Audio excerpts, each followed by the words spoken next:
मेरा नाम प्रिया है। मेरी उम्र 24 साल है। मेरी शादी को 5 साल हो चुके थे। अपने ससुराल में मैं बहुत खुश थी। मेरा ससुराल बहुत लंबा चौड़ा नहीं है।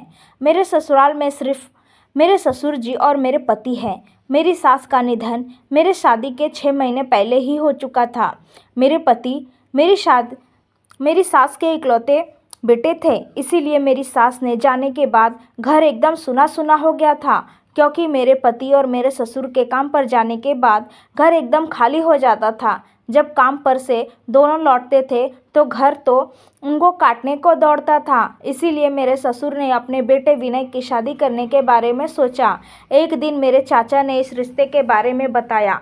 जब मेरे पापा ने यह बात सुनी तो वह खुशी से झूम उठे, क्योंकि वह चाहते थे कि उनकी बेटी जहाँ भी रहे खुश रहे। और जब उनको पता चला कि लड़का घर का इकलौता है तब घर पर कोई ज़्यादा लोग नहीं हैं, इसीलिए मेरे पापा शादी के लिए तैयार हो गए। अगले 3 महीने में ही मेरी शादी विनय के साथ बड़े धूमधाम से कर दी गई और मैं अपने ससुराल आ गई थी। ससुराल में आने के बाद सब कुछ ठीक ठाक चल रहा था। भला इतने बड़े घर की अकेली मालकिन जो बन गई थी। मेरे पति और ससुर तो काम पर चले जाते थे, लेकिन इतने बड़े घर में अकेले मुझे अच्छा नहीं लगता था। इसीलिए मैं अपने आप को बिज़ी रखने के लिए अलग अलग प्रकार के काम करती थी। मुझे शुरू से ही खाना पकाने का बहुत शौक़ था, इसीलिए मोबाइल में रेसिपी देखकर मैं अलग अलग प्रकार की रेसिपी बनाते रहती थी। और मेरे पति और ससुर जैसे ही आते खाना खाकर बहुत खुश हो जाते थे। दिन इसी तरह बीत रहे थे। मेरे ससुर जी खुले विचारों वाले थे। वह मेरे कामों में हाथ बटा दिया करते थे। मेरे ससुर जी कभी कभी हमारे लिए खाना भी बनाते थे। एक दिन की बात है, मेरे पति को दूसरे शहर जाना पड़ा था।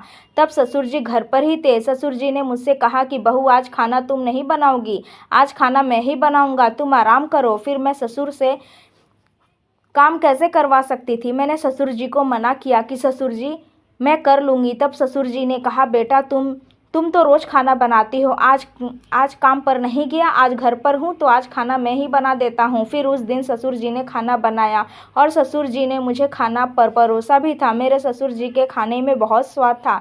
मैंने उस रात खाना खाया, लेकिन खाना खाने के बाद मुझे अजीब सा होने लगा। ऐसा लग रहा था कि मैं अभी सो जाऊँगी। ससुर जी, मुझे नींद बहुत आ रही है, तो बहू कमरे में जाओ, सो जाओ, बर्तन धो देती हूँ। तो फिर मेरे सास ने बर्तन धो देता हूँ। फिर मैं अपने कमरे में आ गई। कमरे में आते ही मुझे इतनी ज़ोरों की नींद लगी कि लेटे ही मेरी आंख लग गई। और सुबह जब सोकर उठी तब बहुत अजीब सा महसूस कर रही थी।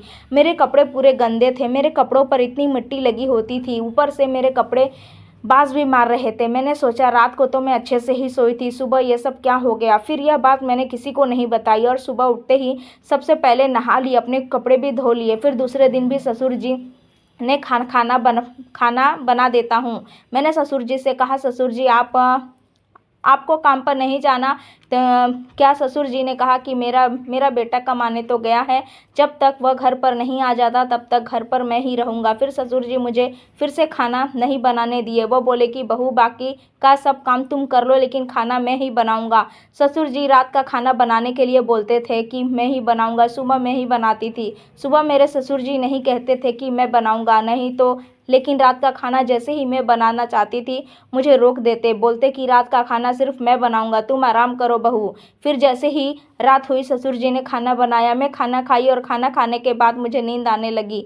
मैंने अपने कमरे में जाकर सो गई और सोकर जगी तो मेरे कपड़े में मिट्टी लगी थी। उसी तरीके से मैंने सोचा, यह क्या हो रहा है मुझे। मेरे दिमाग में आया कि मैं रात का खाना खाती हूँ तब मेरे साथ ऐसा क्यों हो रहा है। मुझे नींद इतनी तेज़ी से क्यों आने लग रही है कि मैं खुद पर कंट्रोल ही नहीं कर पा रही हूँ। यह क्या हो रहा है मेरे साथ। कहीं मेरे ससुर जी मेरे साथ नहीं, यह सब मैं क्या सोच रही हूँ। मेरे ससुर जी कितना मानते हैं मुझे, मैं इतना गलत नहीं सोच सकती अपने ससुर जी के बारे में। लेकिन यह सब तो मेरे कपड़ों पर सब लगा है, ये सब क्या है। क्या आप मेरे पति को बता दूँ इस बारे में।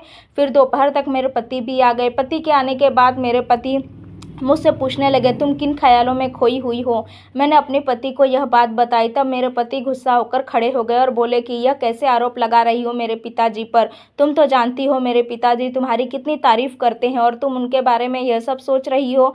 फिर मैंने अपने पति से कहा, आप ही बताइए, सो कर उठती हूँ तो मेरे कपड़ों पर इतनी गंदगी क्यों होती है, कुछ तो होगा ना मेरे साथ। मेरे पति ने गुस्से से मुझे एक थप्पड़ मारा और मुझसे बोला, मेरे ना रहने पर किसी को घर में बुलाती हो और उसका इल्ज़ाम मेरे पापा पर लगा रही हो। तुम गुलछर्रे किसी और के साथ उड़ा रही हो। वह ससुर तुम्हारे साथ मेरे पति ने मेरी एक भी बात नहीं मानी और इस बात को लेकर उस रात बहुत लड़ाई हुई। फिर सुबह मैंने तय कर लिया कि मैं इस बात को लेकर फिर सुबह मैंने तय कर लिया कि मैं इस बात कपड़े जो मैं धो देती हूँ उसे धोऊंगी नहीं, ऐसे ही रखूंगी। मेरे पति को बाहर जाना पड़ा। फिर से ससुर जी ने खाना बनाने की जिद की और रात का खाना बनाया। खाना बनाने के बाद मैंने वह खाना खा लिया।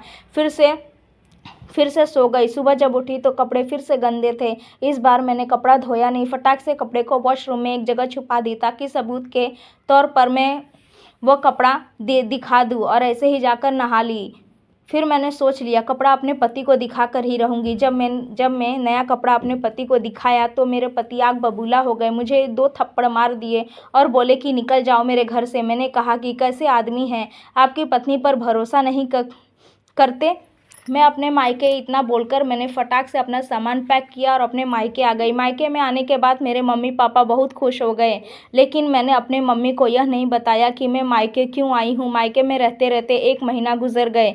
मेरे मम्मी पापा पूछने लगे कि बेटी अपने ससुराल जाने का इरादा नहीं है क्या। मेरे पापा जानते थे कि मैं यहाँ पर आने के बाद ज़्यादा से ज़्यादा 2-3 दिन ही रुकती थी। इस बार तो 1 हफ्ता रुक गई, इसीलिए मम्मी पापा मुझे बोल पड़े। कुछ दिनों के बाद मेरे ससुर जी हमारे घर पर आए और मेरे मम्मी पापा से कहने लगे कि बेटा छोटी छोटी बातों पर घर नहीं छोड़ा करते, हर पति पत्नी में झगड़े होते हैं, लड़ाई होती है, इसका मतलब ये तो नहीं कि वो अपना घर छोड़ दे। मैं अपने मम्मी पापा को कुछ बता नहीं सकती थी, इसीलिए मैं ससुर जी के साथ चुपचाप चली गई। घर पर पहुंचने के बाद विनय ने मुझसे कहा कि देखो, तुम जिस पर इतना बड़ा आरोप लगा रही थी वही तुम्हें घर पर लाया है, नहीं तो तुम्हें मैं कभी घर पर लाने वाला नहीं था। मैं अपनी नज़रें झुकाए खड़ी थी, मैं शर्मिंदा हो चुकी थी। मैंने ससुर जी से न चाहते हुए भी माफ़ी मांगी और अपने कमरे में चली गई। मेरे पति भी नहीं मुझे बोले कि कल फिर से मुझे बाहर जाना है। तब मैं परेशान हो गई, सोचने लगी फिर से वही सब मुझे झेलना पड़ेगा। मेरे पति चाहते हैं, ससुर जी बहुत खुश दिखाई दे रहे हैं, उनकी आंखों में एक अलग ही चमक दिख रही थी, मानो ऐसा लग रहा हो उनकी मुराद ही पूरी हो गई हो। उस दिन मैं भाजी लाने के लिए मार्केट गई थी। मार्केट में मुझे मेरी पुरानी सहेली मिल गई और उसने मिलने के बाद मुझे भगवान ने मेरे लिए उसे आज के दिन मिलवाया है। मैंने अपनी दोस्त को सारी बातें बता दी जो मेरे साथ हो रही थी, तो मेरी दोस्त ने कहा तुमको शक है कि तुम्हारे ससुर जी खाने में ज़रूर कुछ मिलाते होंगे। तुम एक काम करो, मेरे पति लैब टेक्नीशियन हैं, खाना टेस्ट जो भी खाना तुम्हारे ससुर खाने के लिए तुम्हें दे, उस खाने में से कुछ खाना निकाल कर छुपा देना और दूसरे दिन लाकर मुझे देना। तब मैं अपने पति से चेक करवा चुकी। तुमको बताती हूँ, मेरी सहेली ने जैसा कहा था ठीक वैसा ही किया। मेरे ससुर जी रात को खाना बनाए और मुझे खाने के लिए दिए। तब ससुर जी मेरे पास ही बैठे थे। मैंने सोचा कि ससुर जी अगर मेरे पास इस तरीके से ही बैठे रहे तब मैं काम कैसे कर पाऊँगी। मेरे ससुर जी ने कहा कि ससुर जी देखिए, दीवार पर छिपकली आ गई। ससुर जी ने जैसे ही ऊपर देखा, मैंने खाना तुरंत निकालकर बेड के नीचे रख लिया। कटोरी बेड के नीचे पहले से ही रख दिया था, मैंने उसी में डाल दिया और फिर मैं खाना खा ली। मुझे मालूम था खाना खाने के बाद मुझे नींद आने वाली है। मैं अपने कमरे में आई और सो गई। वह खाने में तुरंत अपनी दोस्त को दे आई और फिर उसकी रिपोर्ट अगली सुबह आ गई। रिपोर्ट में यही लिखा था कि इस खाने में नींद की दवाई मिलाई गई है। यह रिपोर्ट मेरे पास थी। मेरी सहेली ने मुझसे कहा कि यह रिपोर्ट तुम अपने पति को दिखा लो, जिससे तुम्हारा बेगुनाही साबित हो जाएगी। लेकिन मैं जानती थी मेरे पति अपने बाप के अलावा किसी पर विश्वास नहीं करते, मेरे इस रिपोर्ट को भी झूठ बोल देंगे। फिर इससे मेरी सहेली ने मुझसे कहा कि देखो, जैसा तू सोच रही है वैसा नहीं होगा, तू मेरी बात मान, तू कहे तो मैं तेरे पति से बात कर लेती हूँ। फिर मेरी दोस्त ने मेरे पति को फ़ोन करके बुलाया। मेरी दोस्त ने फ़ोन पर कहा कि मैं कुछ दिनों में यहाँ जाने वाली हूँ, आप दोनों एक बार मेरे घर पर आ जाइए, हम सब साथ में मिलकर खाना खा लेते हैं। तो मेरे पति मुझे लेकर गए थे। खाना खाते खाते ही मेरी दोस्त ने मेरे पति से यह बात छेड़ी और मेरे पति को सारी बातें बताई। मेरे पति ना चाहते हुए भी इस बात पर भरोसा करने के लिए तैयार हो गए और उन्होंने कहा कि देखो, अगर इस बार तुम्हारी बातें झूठी निकली तब हमारा रिश्ता हमेशा हमेशा के लिए ख़त्म हो जाएगा। प्लान के मुताबिक मेरे पति अगले दिन अपने पापा से बोलते गए कि वह बाहर जा रहे हैं। यह बोलकर निकल गए। लेकिन मेरे पति अपने दोस्त के यहाँ जाकर रुके थे। जैसे ही शाम हुई मेरे ससुर जी खाना बनाने लगे। उस वक्त मेरे पति कमरे में दाखिल हो गए और मेरे कमरे में आकर छुप गए। फिर हर रोज़ की तरह ससुर जी ने मुझे खाना खाने के लिए दिया। मैंने खाना खाया और तुरंत कमरे में आ गई। मुझे नींद आने लगी। मैंने अपने पति को तुरंत कह दिया था, अब तो मैं सो जाऊंगी, लेकिन आगे का काम आपको ही करना है। फिर सुबह जब हुई मेरी नींद खुली तब मैंने देखा घर में तो कोई भी नहीं था। मेरे पति और ससुर भी नहीं थे। मैंने उनको इधर उधर सब जगह देख लिया। दोनों को फ़ोन भी लगा लिया, लेकिन दोनों का फ़ोन स्विच ऑफ आ रहा था। मुझे समझ में नहीं आ रहा था कि मेरा पति और मेरे ससुर जी गए तो कहाँ गए। देखते ही देखते रात बीत गई। मैंने खबर अपने घर वालों को दे दी। तब मेरे घर वाले तुरंत मेरे यहाँ पर आए और मुझे बोला कि तुमने यह सब पहले क्यों नहीं बताया, हम पुलिस में एफआईआर दर्ज करवाते हैं। मैं तुरंत अपने माता पिता के साथ पुलिस स्टेशन गई और सारी बातें बता दी। तो पुलिस में छानबीन शुरू की गई। छानबीन शुरू में कुछ भी नहीं पता चल रहा था। तब पुलिस ने जो जासूस होते हैं, जो खबरी होते हैं, पुलिस में खबरिया लगा रखा था। फिर एक जगह से सुराग हाथ लगा और पता चला कि मेरे पति और ससुर जी इस इलाके में देखे गए हैं।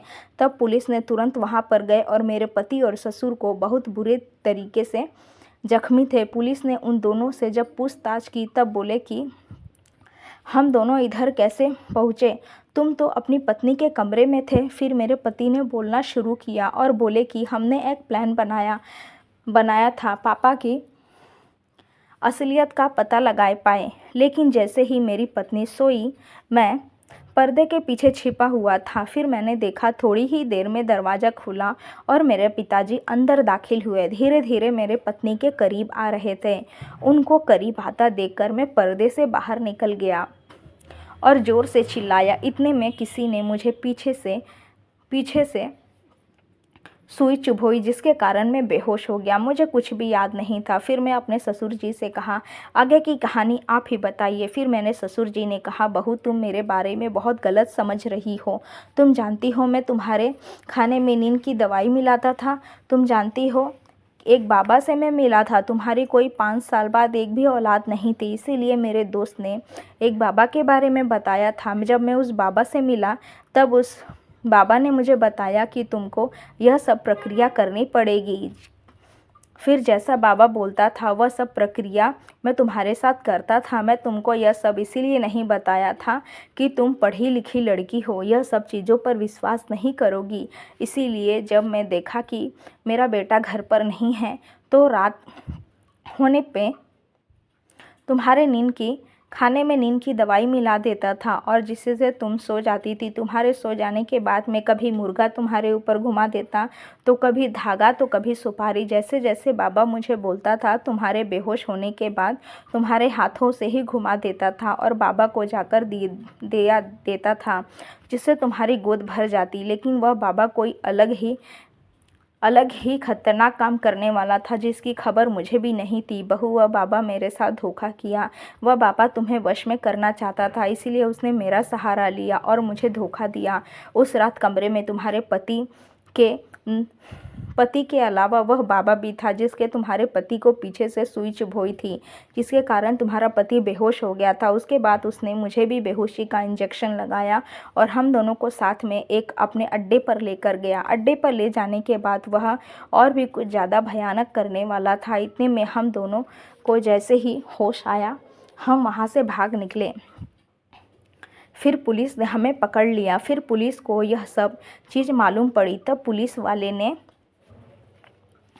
उस बाबा को धर दबोचा और उसे सारी बातें उगलवाई। तब उस बाबा ने बताया कि मैं इस दुनिया का सबसे ताकतवर इंसान बनना चाहता हूँ, इसीलिए इस औरत को वश में करना चाहता हूँ। अगर यह शब्द मेरे वश में हो जाती तो इसके बलि दे देता, इसके कारण मैं और भी ज़्यादा ताकतवर हो जाता। मैं ऐसे ही इंसानों को फंसाता हूँ जो कमज़ोर होते हैं, और यह बुढ़ा इंसान तो बुढ़ा था ही और ऊपर से इसकी बुद्धि भी कमज़ोर थी। मैंने सोचा किसी को बेवकूफ़ बना देता हूँ। तब पुलिस वाले ने बाबा को जोर से थप्पड़ मारा और घसीटते हुए ले गए। फिर मैं अपने ससुर जी से माफ़ी मांगी और मेरे पति ने भी मेरे ससुर जी से माफ़ी मांगी। इतना सब कर रहे थे, मैं इसके बारे में गलत सोच रही थी। मेरे ससुर जी ने हम दोनों को माफ़ कर दिया और हम घर पर खुशी खुशी रह रहे हैं। दोस्तों, आपको ये कहानी कैसी लगी कमेंट में हमें ज़रूर बताएं। उम्मीद है दोस्तों आपको ये कहानी ज़रूर पसंद आई होगी। कहानी पसंद आई है तो वीडियो को लाइक और शेयर करना ना भूलें और ऐसी ही कहानियाँ सुनने के लिए हमारे चैनल को सब्सक्राइब ज़रूर करें और नोटिफिकेशन बेल को ऑल करना ना भूलें, जिससे आने वाली हर वीडियो की अपडेट सबसे पहले आपको मिले। थैंक्स फॉर वॉचिंग वीडियो दोस्तों।